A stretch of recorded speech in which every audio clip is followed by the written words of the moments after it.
A couple who run a hotel in Cornwall have been told they broke the law when they refused to let two gay men share a room. A judge at Bristol County Court ruled that Peter and Hazel Mary Bull, who are devout Christians, acted unlawfully when they turned the gay couple away in September 2008. Our correspondent Robert Hall reports now from Bristol. Martin Hall and his partner Stephen Preddy arrived in Cornwall on an autumn day in 2008. They'd planned a weekend break at the Chimorva Guesthouse near Penzance, but minutes after their arrival, it was clear that they weren't welcome. We saw the hotel manager. It's very obvious from his reaction that we weren't going to be welcome in the hotel, and it just, I mean, you said disbelief, didn't you? Yeah, it was shock and disbelief to hear him say, you won't be staying in the room. Peter and Hazel Mary Bull argued in court that as devout Christians they had a long-standing policy of not allowing unmarried couples to share a room. They did allow a Christian charity to film these pictures of their guest house to illustrate their claims and to emphasize that their policy was made clear to guests wishing to book a room. But Martin Hall and Stephen Preddy argued that they had suffered direct discrimination. Ruling in their favour, the judge said that social attitudes in Britain had changed over the past 50 years, and it was inevitable that laws would cut across some people's religious beliefs. Outside court, Mrs. Bull expressed her disappointment. I do feel that Christianity is being marginalised in Britain. The same laws used against us have been used to shut down faith-based adoption agencies.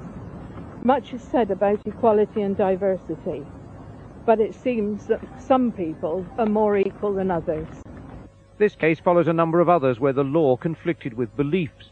In 2008, Lillian Ladele, a Christian registrar, was disciplined for refusing to carry out same-sex ceremonies as a matter of conscience. Earlier that year, John Reaney, a gay Christian, was awarded compensation after the Hereford Diocese blocked his appointment as a youth worker. The owners of the Chimorva Guesthouse, whose costs were paid by the Christian Institute, have yet to decide whether they'll appeal. Robert Hall, BBC News, Bristol. A civil court has ruled that a Christian couple broke the law when they refused to let two gay men share a room at their bed and breakfast.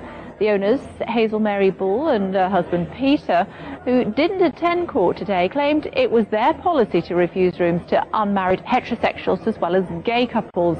They're thinking of appealing against the decision. Martin Hall and his civil partner Stephen Preddy have been awarded £1,800 each in damages.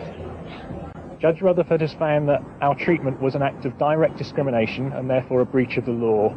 Mr. and Mrs. Bull have made much of the fact that their policy treats unmarried couples, gay and straight, alike, and they have argued that their religious beliefs should be reason enough to allow them to discriminate. Today's judgment dismisses these arguments. The policy is illegal because it treats marriages and civil partnerships, the legal equivalent of marriage, differently. And as the judge has recognised, just because someone's beliefs are religious beliefs, that does not grant them an opt-out from the law. Chimorva Guesthouse is not just our livelihood, it's our home. We don't expect everyone to agree with our beliefs, but we do want the freedom to be able to live by our own values under our own roof. Everyone benefits from those liberties, and everyone loses something when they're watered down. I do feel that Christianity is being marginalised in Britain.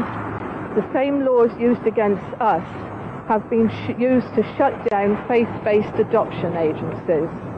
Much is said about equality and diversity, but it seems that some people are more equal than others.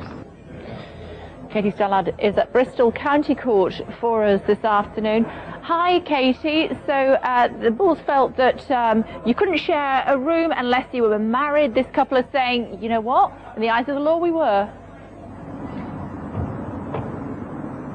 Exactly. Then this effectively came down to balancing each party's pretty fundamental human rights. In the Bulls' case, they are devout Christians. They believe that marriage, in the eyes of God, is a union between a man and a woman, that they were operating this business out of what was also their own home, and they should be able to do that according to their religious beliefs, that they believe they were protected under the European Convention on Human Rights to do exactly that, whereas Mr Preddy and Mr Hall believe that they have the right not to be discriminated against, not to be turned away from a hotel because they are gay, and that in any case, in the eyes of the law, they have exactly the same rights as a married couple in the conventional sense of the word. And that is the side upon which the judge came down here. He ruled this was direct discrimination against Mr Preddy and Mr Hall. He awarded them £1,800 each.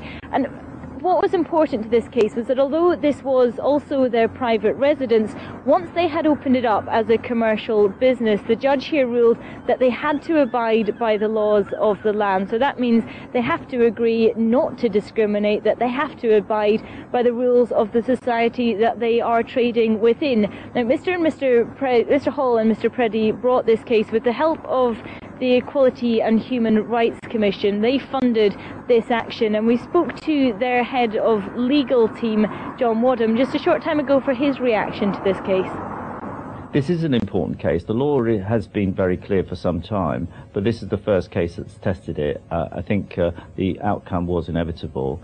People need to be careful when they are deciding to set up commercial establishments. They need to ensure that they're not discriminating on the grounds of sexual orientation, or on the grounds of religious beliefs, or on the obvious grounds of race or gender or disability.